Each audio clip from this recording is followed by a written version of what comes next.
Basically तरुणांमध्ये जागृती निर्माण करून पर्यावरण वाचवणं आणि सध्या जो तापमानाचा धोका निर्माण झालेला आहे तो टाळण्याचा हा उद्देश आहे।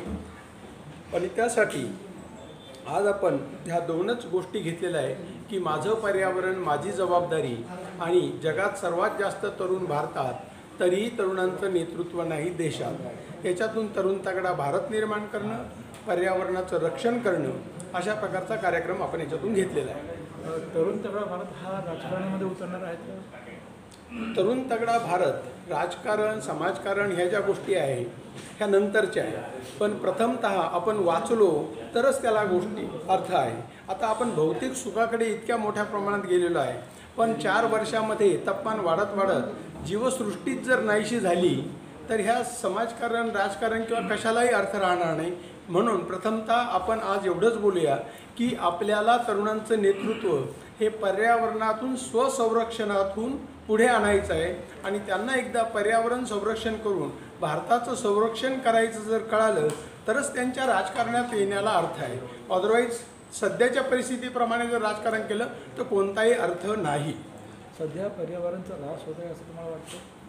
100% पर्यावरणाचा ऱ्हास होत आहे। म्हणूनच तर मागच्या वर्षी 50 डिग्रीपेक्षाही पुढे टेम्परेचर भारतामध्ये आपण बघितलं की महाराष्ट्रात गेलं, उत्तर प्रदेशामध्ये त्याच्यापेक्षा भयानक होतं, राजस्थान कच्छ आणि ह्या भागात तर त्याच्यामुळे भयंकर मोठ्या प्रमाणात मृत्यू झालेले आपण बघितले आणि हे प्रमाण वाढत जाणार आहे। कारण टेम्परेचरचा ग्राफ आपण या 4-5 वर्षातला बघितला तर तो वाढता ग्राफ आहे आणि 4 वर्षामध्ये ती भयानक अवस्था आपल्याला अनुभवायला मिळणार आहे। आतापर्यंत किती झाडं लावली आपण तरुण भारत तगडाच्या वतीने? आतापर्यंत आपण यावर्षी जी आहे तर जवळजवळ 26,700 झाडं आपण लावलेली आहे। काय आव्हान करत तरुणांना आपण? तरुणांना या निमित्ताने मी असं आव्हान करतोय की संपूर्ण भारतातल्या तरुणांनी जर आपलं स्वतःला समजून घेतलं आणि त्यांनी आपल्या स्वतःसाठी फक्त 4 वर्षे द्यायची आहे। 4 वर्ष स्वतःला जसं झाड आपण लावतो आणि लावल्यानंतर 4 वर्षामध्ये त्याला फळं येतात, ते झाड बहरतं आणि 4 वर्षानंतर फळं आल्यानंतर ते झाड जे आहे ते फळं स्वतःकडे ठेवत नाही, फळं आपण खातो आणि झाड मात्र मोठं होत राहतं। त्याचप्रमाणे आपण सुद्धा निसर्गच आहोत।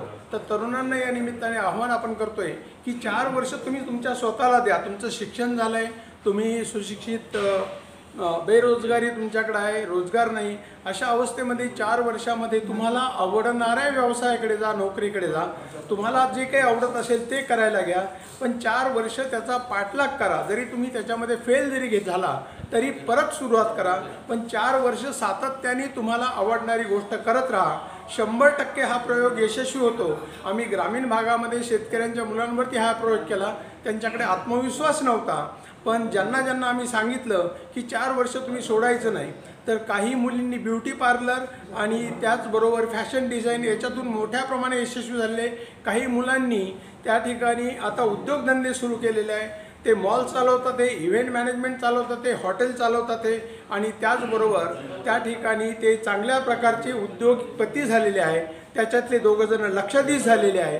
त्यांचं म्हणणं होतं की सर आम्ही कधीच हे सगळं करू शकलो नसतो, आम्हाला वाटलं नाही की आम्ही धंदा करू शकू, पण 4 वर्षाचा जो तुम्ही आम्हाला मंत्र दिला की हे सोडायचंच नाही, तर त्याच्यातून आम्ही ह्या शेतकरी कुटुंबातले असूनसुद्धा लक्षाधीश होऊ शकलो।